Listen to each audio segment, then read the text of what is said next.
So today's presentation is based on basically the American Association of Society of Liver Disease paper presentation on 2011 and the one review article by the Varnal and Vanden in 2012 and the same author presented by an Journal of Hepatology and some things from the Indian Journal of Critical Care Medicines. The European Society, American Society and the Indian Journal. So all the world from so start with the case scenario. A 25-year-old male admitted with the fever with the altered sensorium for last 3 days. Generally presented with the jaundice. On the clinical examination, we find the jaundice noticed around 7 days back. No past history of liver disease. Is a bradycardia. BP is almost normal. Pupil 4 millimeter and sluggish reacting. Left is little bit deranged. Bilirubin is high, 12.2, INR 4.5. OTPT is more than 2000. With the clinical history and then less, most likely diagnosis is acute liver failures. How we will, and the most accepted definition of the ALF worldwide is acute liver failure is a rare, rapidly progressive, often fatal cardiac syndrome characterized by encephalopathy, coagulopathy, INR more than 1.5, jaundice, sometimes maybe not present jaundice is a altered liver function test, I mean to say OTPT may be there, jaundice will not appears. No prior history of liver disease, less than 26 weeks of durations. This is the most accepted definitions. How do you evaluate? So we'll evaluate with the history. When the patient comes to your hospital, just start with the history, the consideration. Age of the patient is very important factors. The less than 10, more than 40. The extreme of the age is the worst prognosis. Then female, the childbearing age is because the hepatitis A, E and acute fatty liver or pregnancy. These are the most common conditions in which the female may present. Drugs, ATT, as we know, anticonvulsant, phenytoin is the most common drugs which may cause the acute liver failure, NSAIDs and paracetamol. Sepsis, definitely presented with some fever or history, so you need to rule out some sepsis and underlying CLD. Definitely we need to rule out the CLD. So why the history we need to evaluate along with that, any drug history or something. So what are the common causes? They are the viral, the common virus is the hepatitis A, E, B. In India is the viral hepatitis is the most common. SCD in immunocompromised, cytomegalo, abstain and herpes simplex. Drug, alcohol is the most common, ATT, anticonvulsants, NSAIDs, nutritional, acetaminophen is the most common cause in the Western world. In India, hepatitis A and E. If you will ask me, then E is the most common. And then toxic ingestion is a wild mushroom, aminotophyloids, carbon tetrachloride. In pregnancy, acute fatty liver or pregnancy, HELLP syndrome. Some metabolic cause like a Wilson disease and autoimmune hepatitis is shock. Wilson disease and autoimmune hepatitis are basically a subacute or chronic conditions but may present as an ALF result. When you are evaluating the ALF patient, you should rule out other causes which may mimic these symptoms.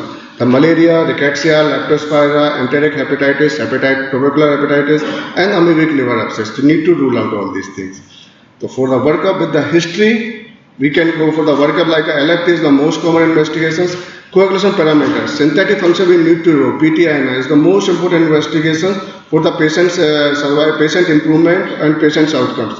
APTT, complete hemograms, in which we can rule out is the anemia, leukocytosis, thrombocytopenia. Through peripheral smear, we can say is the hemolysis or not hemolysis. The same patient may require G6PD levels, and the same for hemolysis, direct Coombs test and indirect Coombs test. Other organ involvement need to rule out the renal function tests and the electrolyte disturbance. Viral marker A, IgM hepatitis A, hepatitis B, IgM hepatitis B, E, HIV, herpes 1, 2, 6. And abstain and hepatitis C and cytomegalo.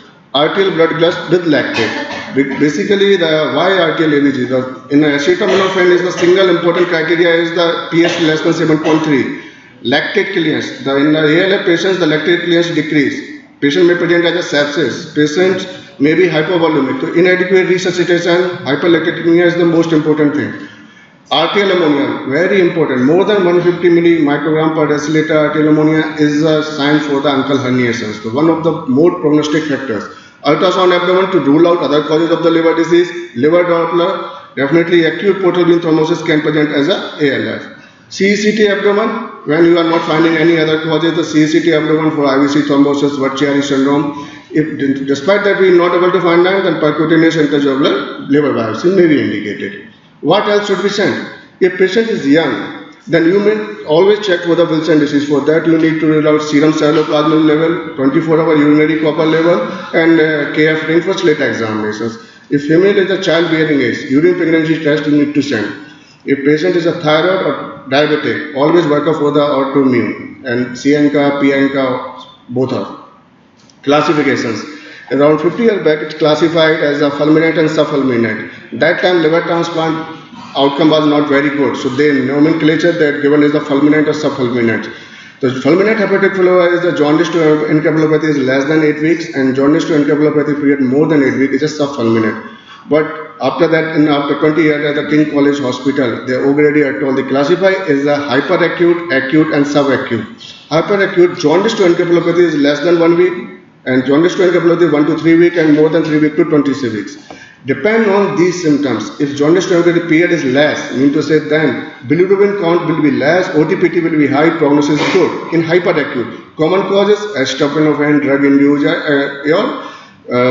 ischemic hepatitis. As we goes, the jaundice and jaundice encephalopathy is longer period, the prognosis is poor, and then OTPT will be less, and the bilirubin will be high. Symptoms and signs. Mostly the neurological symptoms are present. Altered sensorium, flapping tremor, hyperventilations, hypotension because of hypovolemia, oliguria, edema, and bleeding thyrosis. The signs is the encephalopathy, coagulopathy, jaundice, hepatomegaly, hemodynamic disturbance, cerebral edema, and renal failure. So basically neurological symptoms are related with the liver. These are the sign symptoms. In the work, one very beautiful picture is given in the NECM articles. From head to toe, all the system involved in the ALF patients. It will start from the head, the neurological, the ALF patients. Increased ICP cause the cerebral edema and hepatic encephalopathy.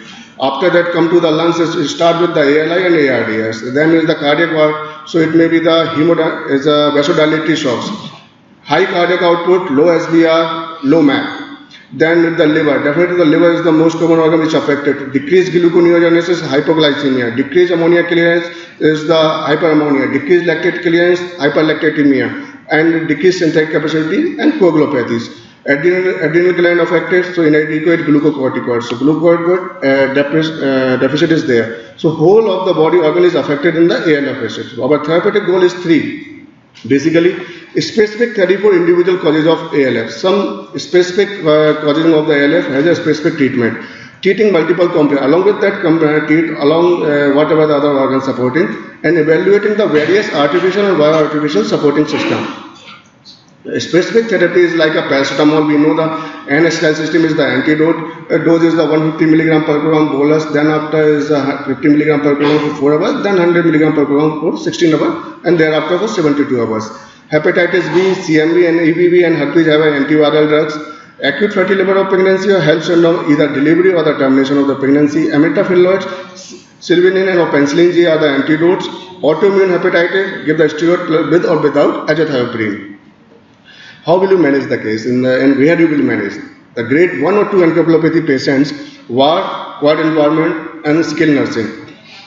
Frequent neurological assessment may require, because sometimes you will notice the encephalopathy ward is worsening, then you may need to shift these kind of patients to the higher centers or some ICU. Avoid sedation, because the sedation may mask the neurological assessment. Oral lactulose or rectal lactulose should just keep loose motions. And nutrition is an important part, and CT brain to rule out cerebral edema. Higher than that grade, definitely need to monitor in the ICU. At the West Haven classification, they classify in the hepatic encephalopathy in the unimpaired to the grade 4 part. Is no encephalopathy to the, and then minimal is the required psychometric test to demonstrate. Grade 1 is the trivial lack of the awareness. Grade 2 is the disoriented, dyspraxis. Grade 3, semi-stupor. Grade 4 is comatose. So indication for ICU admissions. Coagulopathy and altered sensorium. Higher coagulopathy and higher encephalopathy is the 2 important indications by which the patient shifted to the ICUs. Along with that, organ failure, hypotension, and upper GI bleed. Hyper GI bleed is less likely causing, and the inability to manage in the ward. The basically principle is the same as managed by the other patients. Airway management, grade 3 or grade 4 encephalopathy patient may always require the airway protections. Should be rapid sequential interventions by the most experienced colleague. Precaution, always take a precaution which may decrease the ICP. and mainly the combination is a propofol, ectocurium and rocuronium or fentanyl. Initial resistance breathing, these kind of patients because of increased ICP, they are the hyperventilation. So initially spontaneous hyperventilation, so alkalosis may present. So achieve normoxia and normocapnia.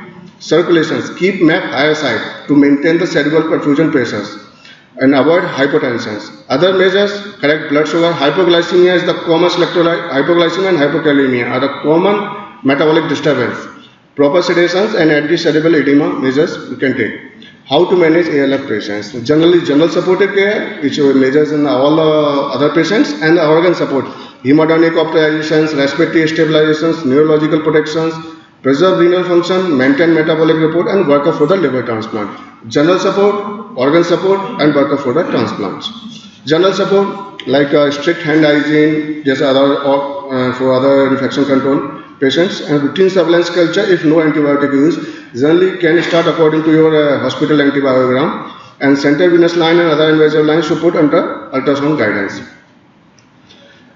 Sepsis, very difficult to differentiate sepsis patient and ALF patient. Both are present like a vasodilatory shocks, high output. So always surveillance culture and the broad spectrum antibiotic we need to start.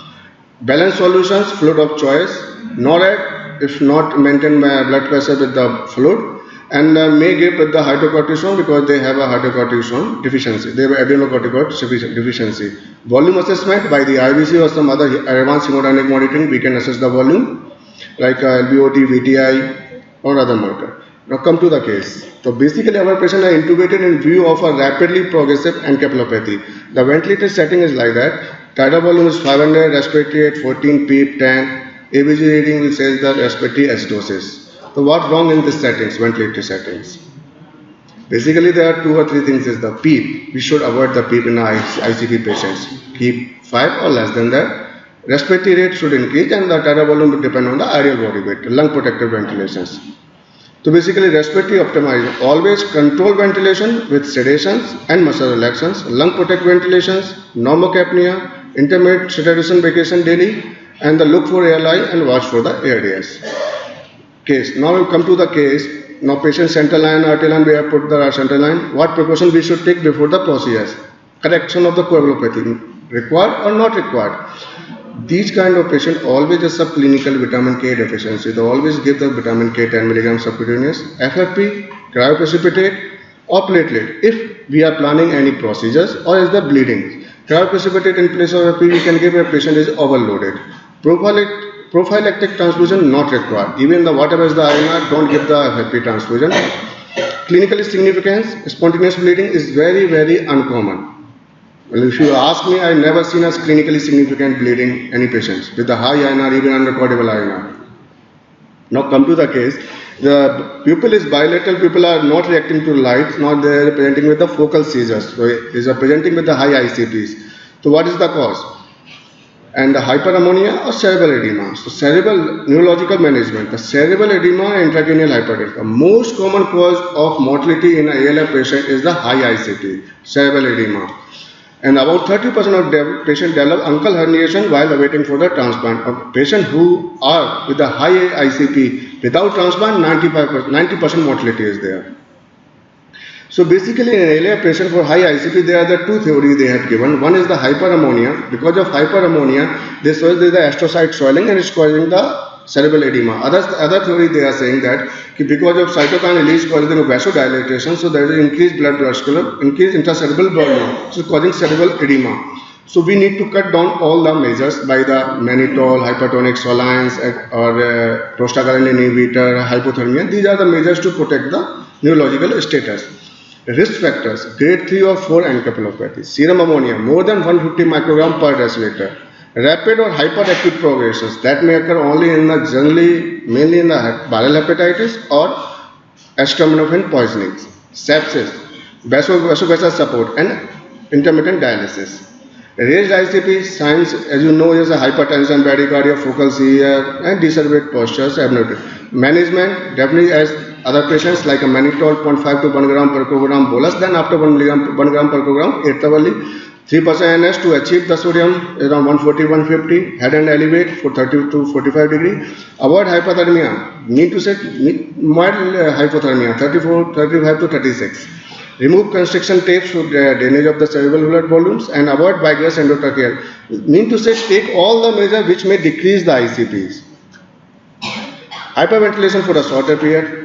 So in a center where the ICP monitoring are available, they are expertise in the ICP monitoring. They can do in a patient as the ALF with the higher grade 3 or 4 or versioning of grade 1 or 2. Go for the head CT if there is a no bleed. Go for the ICP monitoring. If ICP is less than 20 and CPP is more than 60, that your target achieved. If more than that, go for the mannitol hyperventilations. No improvement, then hypertonic solan, hypothermia, thiopentol coma, and endomethacin. Hypothermia, how it is work in the ICP. Moderate hypothermia may prevent or control the ICP rise. Prevent development of the cerebral edema, preventing hyperemia, stabilizing blood-brain barrier, altering the brain ammonia, and the glucose metabolism or by combiner. These are the mechanisms by which it will decrease the ICPs. And the young patient, especially paracetamol poisoning patients. Come to the case, our patient was receiving mannitol, and later in the day the nurse noticed that urine output. Now there are other organ involvement. Neurologically, liver, now is kidney involvement. So how to manage this? AKI. The common complications can be because of dehydrations, because of syndrome similar to hepatorenal syndromes or acute tubular necrosis, mainly in the PCM, because of drug induced. More common with the PCM toxicity or other toxic ingestion. Initially, patient may present with the alkalosis because of hyperventilation, but later on land up in the acidosis. Protect renal function by the optimization of the hemodynamics, avoid any nephrotoxic drugs including diuretics, and start the CRRT as early as possible. Generally, the hypoglycemia is the most common electrolyte, then along with that hypokalemia, hypophosphatemia and hyponatremia. Lactatemia may be in various reasons because of inadequate resuscitations, because of lactate clearance decrease, or because of sepsis. Enteral feeding should be started as soon as possible, and not able to feed, then start the parenteral feedings. Then sepsis is the second most common cause of the mortality in the ALF patients. Prophylactic parenteral antibiotic can be started. Third general cephalospora are the recommended drug. Fungal infection is common, so antifungal can be started. Surveillance culture need to be sent. High index of suspicion if you have, then always update the antibiotics. GI bleeding. Recognized complication of air but is less common. Mechanical ventilations and coagulopathy, more than 48 hours and coagulopathic patient, independent risk factor for the bleedings. PPI or S2 blocker are the initial treatment and sucralfate is the second line treatment. What are the causes? Cerebral edema, in case ICP is the most common, then after sepsis, then after AKI. These three are the most common cause. GI bleed is less likely, but it is a cause of the death. Now come to our patient. Our patient is a male, had history of jaundice to encephalopathy 4 days, had no history of PCM or toxin ingestion. He also had other cause of fever with encephalopathy ruled out. So we have ruled out other causes of fever. How can we prognosticate? The prognostication depends on the grade of the encephalopathy. Higher the grade, poorer the prognosis. And the other prognostic indicators. Patient who develop ALF within 7 days of the development of jaundice is a good prognosis. Jaundice to encephalopathy is within 7 days, they have a very good prognosis because the cause is treatable. And the second is the prognosis is better with a liver transplant. So basically, King College hospital criteria, the patient who has a poor prognosis should go for the liver transplants. They have decided in the PCM and non-PCM poisoning because they are in Western world, the PCM poisoning is the most common cause. The PCM poisoning for the prognostic, plasma pH is less than 7.3 or arterial lactate less than more than 3.5 millimole per liter at 4 hours or more than 3 millimole per liter at 12 hours after adequate fluid resuscitations. Not at the time of your patient's arrival in your hospital. Patient came, resuscitate, then after this situation, it is a poor prognostic criteria, it is a single important criteria, patient may go for the transplants. Along with that, INR is more than 100 seconds, creatinine is more than 3.4 milligram deciliters or higher grade encephalopathy. Non-PCM poisoning is single, its PT is more than 100, is a single criteria for the transplants or any of 3 out of 6. Extreme of the age, less than 10, more than 40, non-A, non-B hepatitis, drug-induced, jaundice to encephalopathy is more than 7 days, PT is more than 50 and bilirubin is more than 17.5. ALF criteria, the male criteria has a good sensitivity. As per the King College criteria, it has a more specificity. And the one is a Clechy criteria for the basically for the hepatitis B infections particularly. If factor 5 level is less than 20% of normal, in less than 30 of the age is the poor prognostic criteria, and factor 5 level is less than 30% of normal, more than 30%. But we have some other criteria also for the Indian patients. We have 90% mortality if out of 4, 3 are present. Age more than 40, at time of admission is cerebral edema, PT is more than 25, and serum bilirubin more than 17.5 milligram per deciliter. When and when not to the transplant? If your center is not a transplant center, pick up the patient and as early as ship the patient to the center where the transplant facility is available. Early referral is a life-saving. Emergent liver transplant is a definite therapy for ALF, for the Wilson disease and the mushroom poisonings. Contraindication for the liver transplant, uncontrolled ICP. My patient is throwing seizures continuously, is contraindications. Patient is AIDS, not a HIV. HIV is not a contraindication. Sepsis and sepsis with multi-organ failure. Refractory hypertension despite of vasopressors. And advanced cardiac or pulmonary disease. These are the contraindications for the liver transplants. There are some artificial and bioartificial measures right now is for why they are buying the time, stabilizing the patient, and by the time being we are going for the transplants. Some artificial is a MARS, is a molecular adsorbent recirculation systems. Prometheus now is the high volume plasma exchange. Recent paper are showing that a high volume plasma exchange have a mortality benefits. High volume means to say is a 10 to 15% of the body weight.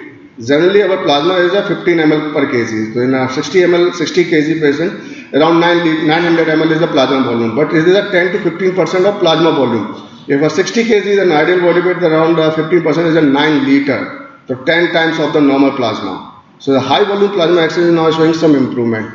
Some bioartificial hepatocyte just put in the bioreactors and hepatocyte transplantations. These are some measures which are may be used, but it's not a clear-cut indications right now. So ALF patients in your hospital, if you're coming, if you immediate consult for the liver transplant center, if your center is not a liver transplant center, if any etiology specific treatment, try to just treat through the etiology specific and start the management. Conclusion is that if your hospital is not a liver transplant center, shift to the other center. If your hospital is a transplant center, treat medical management, and by the time being, arrange the liver transplant workup. If treatable cause, patient is improving, don't go for the transplant. If patient is not improving, deteriorating, just go for the transplants. All the best.